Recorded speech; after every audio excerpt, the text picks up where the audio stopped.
Okay, welcome back. We're getting into the home stretch on this.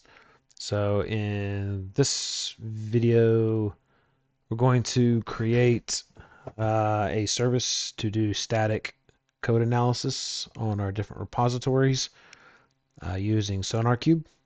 And that way, when we push our code, we can have Sonarqube go in and analyze our code and pick out security issues and best practice problems and so on and so forth. And you can create different rule sets that will grade your code base accordingly. So, along with your own unit tests, and we have our dependency management. This can be your static code analysis, and you can write all the different rules for that. So that way you can make sure that you're writing code that's up to snuff and so forth. So, okay, let's get to it. So, like we do a lot of them, this is going to be a different service. So, we're going to go in as our default admin user, go to site administration, identity and access, user accounts, and let's create one for Sonarqube. It's cube with a Q. Cube at example.com. Okay, so we created our service account user. We're going to sign out. I'm actually going to, we're going to be doing a lot of back and forth on this one as we get everything set up. So I am actually going to do an incognito window for this one. That way we can basically have two sessions going. So here we are.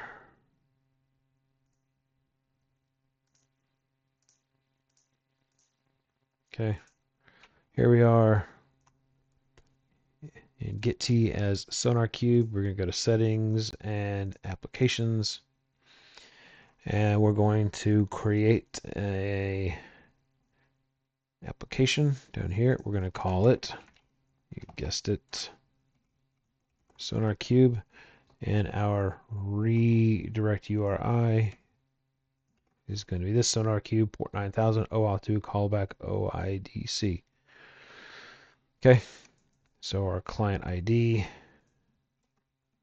will be there. We'll save off our client secrets. Okay. Now we're going to switch over to our terminal here. One of the things you're going to have to adjust on your host if you want this is you're going to have to give some more virtual memory to your Docker containers. By default, Sonar runs a copy of Elasticsearch, and Elastic needs some more memory. You're not going to be doing a lot of searching, so you're probably not going to consume it. But if you don't put it in there, Sonarqube is going to fail to start. So what we're going to do is we're going to add a kernel tunable through sysctl. You can check what it is. By default, it's much lower than this. So if you want to check,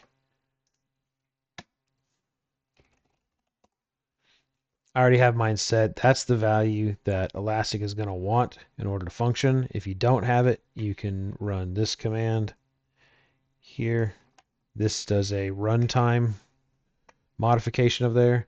If you're going to set it permanently, you can look up how to do that, how to set sysctl permanently. The other thing you can do is just what should work is just do a -w flag to write it. That should make it permanent. If it doesn't, you can create your own tunable file and have it done that way. But that should work for this. Let's go to compose. And I'm going to copy in my configuration from my working environment. Now this is going to require two pieces. I suppose there is a way to do this where it doesn't need its own standalone database, but in the way I'm doing it, I have its own database. So we're going to paste in the Sonarqube service definition, and then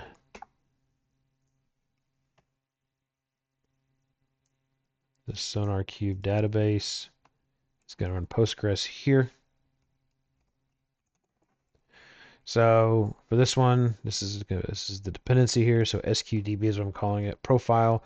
These are both going to have the profile of Sonar and full. We're running Postgres 12. Hostname, networks, volumes. I've got a directory for Sonarqube. I'm going to have to create some dependent directories here real quick. PG and PG data. Environment, I'm just giving a default user and password. You definitely should change this and put this password into your environment file. Don't use the default like I did here, but I'm going to tear this down when I'm done. And a restart. I don't have any dependency for the database, but for the main application, same thing. It's got the same profile, Sonar and full. Using Sonarqube community, hostname, networks, the dependency there. It depends on the database. We're going to add some volumes for data, extensions, and logs. We're going to work on port 9000.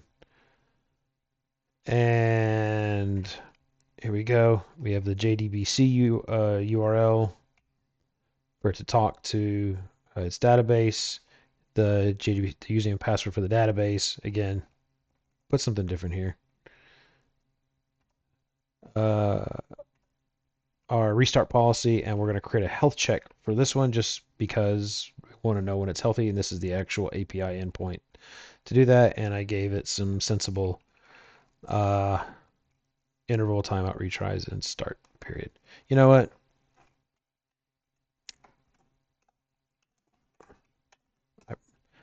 I say we should do one thing, and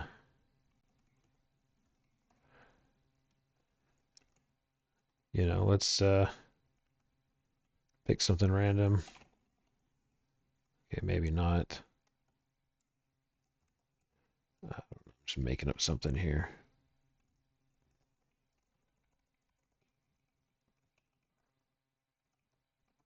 There. I mean, it's random. Pick something better than that, but that'll work. There we go. And let's put that in there. Okay. Something completely random. Good enough. I hate to be one of those do as I say, not as I do. So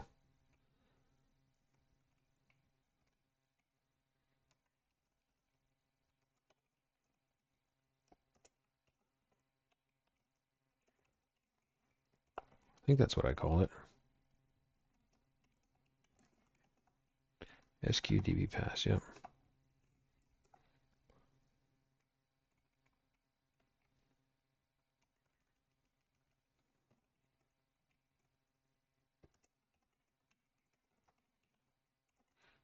Okay, there we go. That's better. So now when I basically do a Docker compose up for the profile of Sonar, it should launch both of these. The application will wait on the database and it should be good. Okay, so since we have that, let's go ahead and run it. So DCO profile Sonar up-d. It runs the database and runs there, so it's DCO logs-f Sonarqube. And this will take a little bit of time. If you have failures and it's not starting, check to make sure. Yeah, see, I got to stop. I must have done something wrong. Let's see. Oh, it's because I don't have the directories made. Duh. I talked about doing it and I started yapping. Oh, it actually did create them. But I created them as root because I didn't pre-create them, so I probably got lots of permission. Yep, file permissions. So let's just blow all that away. Let's make dir data extensions logs pg and pg data. I guess I didn't have to blow them away. I could have just done a chown, but now it's done. So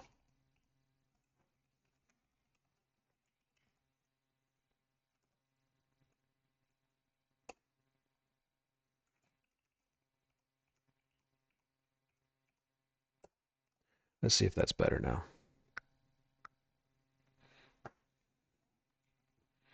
Yep, it's doing database migrations. That's a good sign. At this point, we can probably try and access it. It's going to say that it's still setting up, but let's, who's this? That's my incognito session. So let's do port 9000, I think we said. Yes, it's still starting up. That's fine. Registering its own rules. This will take just a second.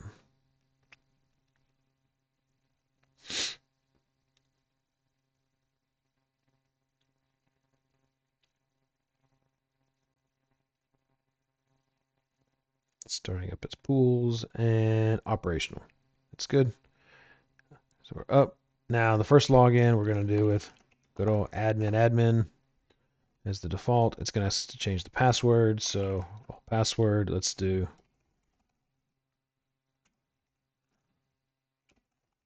oops. Did it not meet the requirements? There we go. Oh, no. That's too much.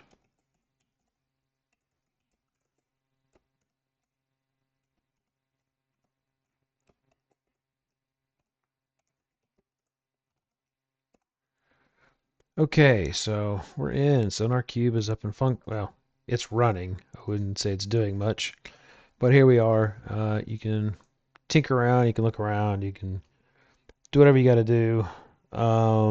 So what we're gonna do is, so by default, Sonarqube doesn't support OpenID Connect. There was a plugin for it at one point that worked, and then the upstream made some changes, then it didn't work, and but then someone went off and forked their own, and it kind of works. Anyways, that might be a deal breaker for y'all. They support SAML, but SAML provider is not a feature in GitT's Community Edition, as far as I know. You have to have the Enterprise Edition, which is unfortunate, but this does work, and so hopefully it'll continue to work. So what we're going to do is, it used to be you go to here, administration, marketplace, and you could look for OpenID, and it would show a plugin here for OpenID Connect. It doesn't have it anymore. I don't know if it got pulled from the marketplace or what the problem was, but it's not there anymore. So there's an alternative way to get these in here, and that is to go into Sonarqube, go to extensions, and go to downloads. And what we can do is we can download the jar file straight into downloads and then restart the server and it will automatically install them. So that's what we're going to do. I'll paste in here. You can look it up. There's a user who made their own Sonar Auth OIDC. That was the plugin, and they basically made like a dev version that that supports whatever the conflict was before. So we're going to retrieve that, and it's in here, and all I'm going to do now is, I'm kind of curious if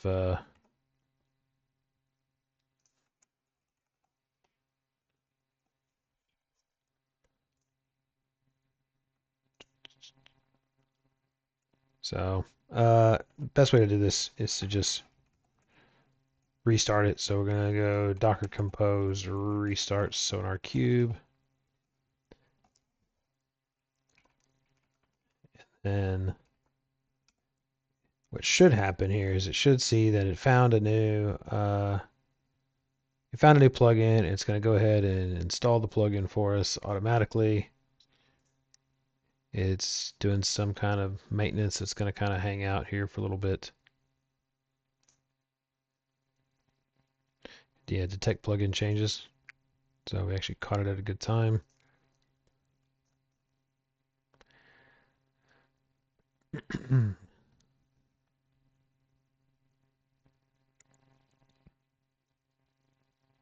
So it's re-registering its rules and doing all stuff. So load plugins, and it's operational. So we're going to go back in as admin, whatever password you set for admin. what should happen now, we go to Marketplace, we should now see OpenID Connect authentication for Sonarqube.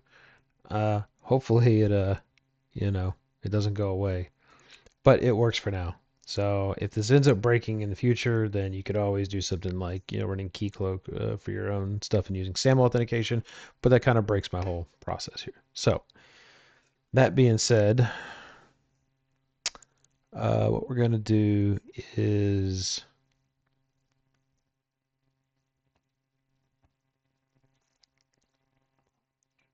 let's see. We're going to set up our OIDC. So under administration, first thing we must do is we have to set the server base URL. So hp://sonarqube with a Q, port 9000, and you have to put the trailing slash. Or actually, sorry, no, you don't have to put it there. It's elsewhere we have to do that. Don't forget to do this, otherwise your redirect URLs will not be correct. So under security here, we want to enable, save it. The issuer URI is going to be http:// port 8000. This is where you have to put that trailing slash there. It won't work. So now the client ID and secret, remember we generated those a while back. We're going to use those now.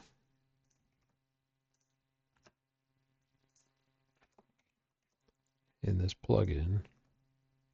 There we go. And you can tinker around with all the rest of the stuff, the scopes and yada, yada, yada, allowing users to sign up. You got to leave this one true, at least until you get your user cred. Then you could turn it off if you feel like it.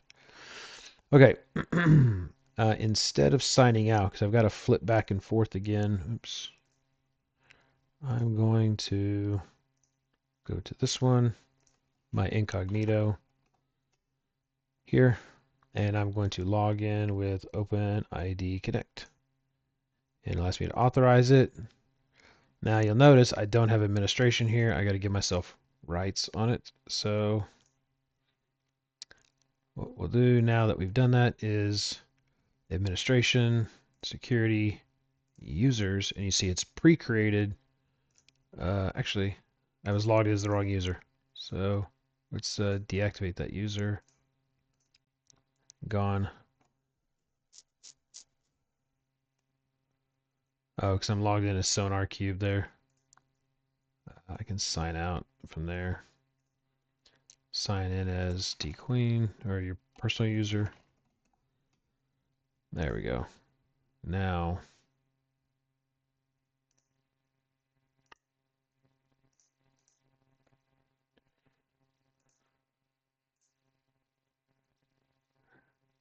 who am I signed in with here?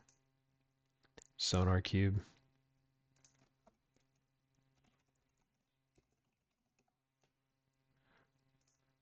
So now let's log in with OpenID Connect.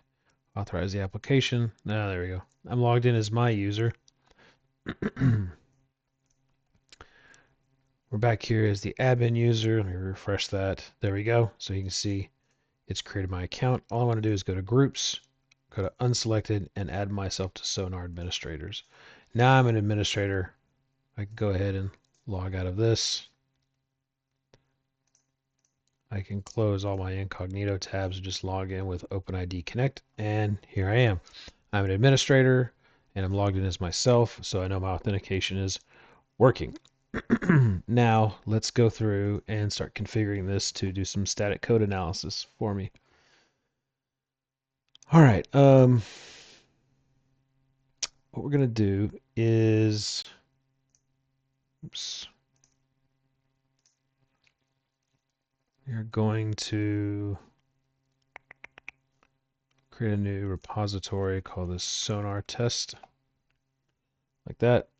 And I'm just going to create a new file. We're going to call this hello world.py,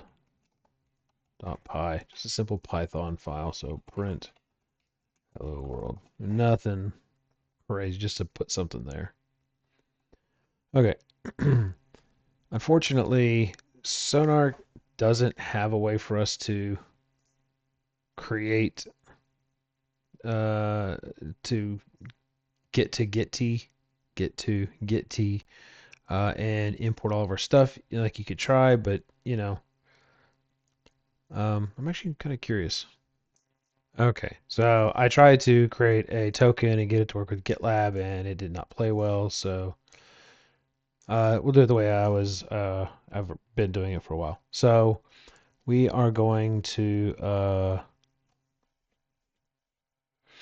let's see, create a local project here, and our project display name we're going to call this Sonar Test, and the project key. Let's make sure we notate this for later.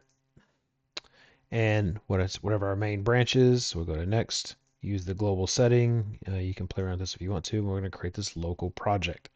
Now it says, how do we want to analyze the repository? Well, I'm not using Jenkins, GitLab CI, or any of these other ones. I'm going to use an other CI. And you can create the tokens here in the project, or you can create them. You can create them in here, and this will make a project scope token.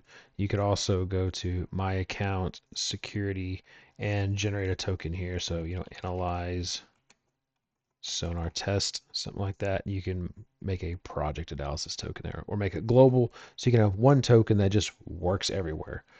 That's up to you.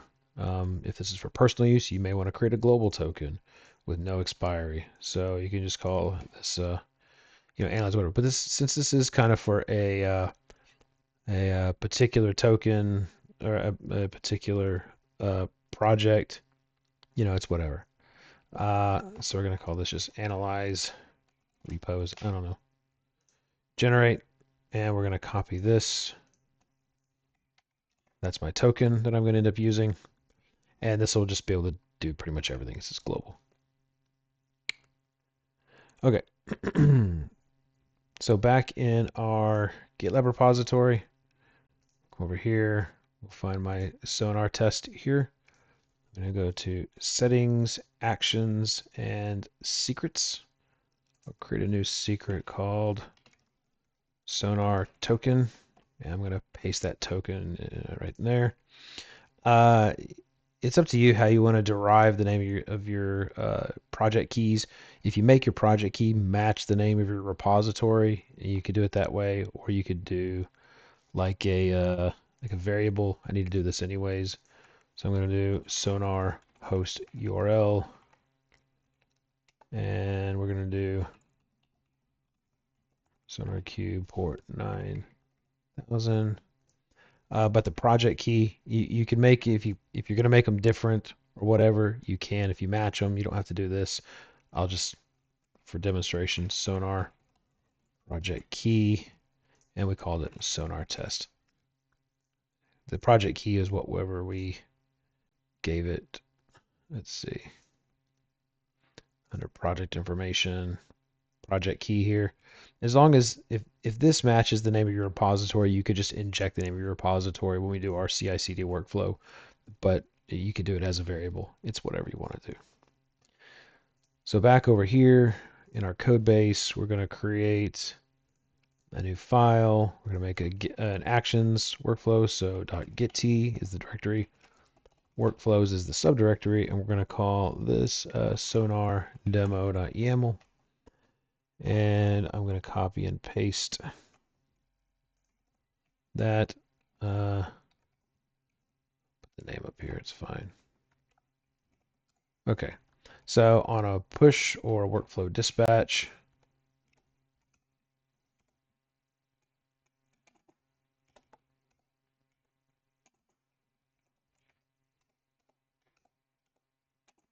there we go. I think this is going to be another one of those things where all of my stuff is messed up. Okay, there we go. So on this one, we're going to call this Sonarqube demo. On push or workflow dispatch, we're going to have a job called Sonarqube running on our runner. It's going to check out our code base, disabling shallow clones, and then we're going to have a part of the job that does the actual scan. So this is the part here. I looked it up, and this is the latest version of this container image. And the nice thing is Renovate bot will keep this up to date for us.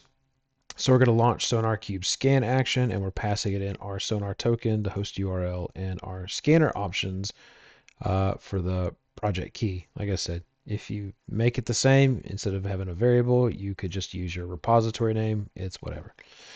And if we commit this, it should actually run. Let's go to actions and let's see this in, well, action.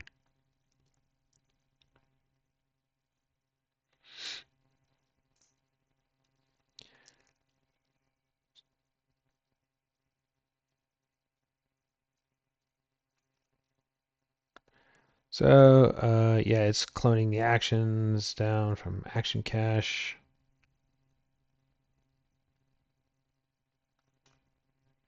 And if you want to see what's going on in any of your stuff,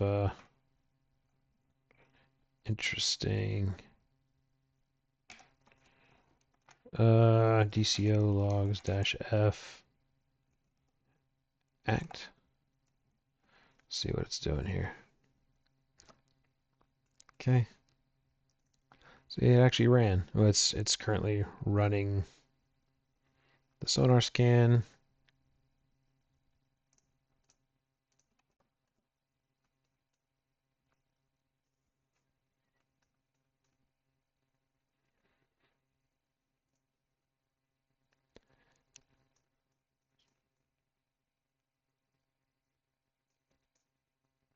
So job succeeded. So now it's interesting if we come back to our projects, we can actually see here that well, we had nothing in there, but it gave us it graded our code base.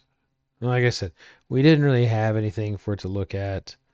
We have to, look at our rules and software quality. There's all kinds of things you can do. Throw a real project at this, and you'll see all kinds of stuff. But the point is I'm not going to get too far deeper in this. This is a whole topic by itself. But you can basically have this on push, and then you can have it analyze your code, and hotspots for security, maintainability, reliability, all kinds of good stuff. But it does see that you can see that it did analyze one line of code of Python. So that's good. Okay, so that's really how you can get um, static code analysis working in your projects in our GitHub in a box, our all-in-one dev kit. So we hit the home stretch. There's only a couple of minor bells and whistles we're going to add, some caching services, and those will go both pretty quick. And heck, we may just combine those into one. So I'll see you in the next one. Thanks.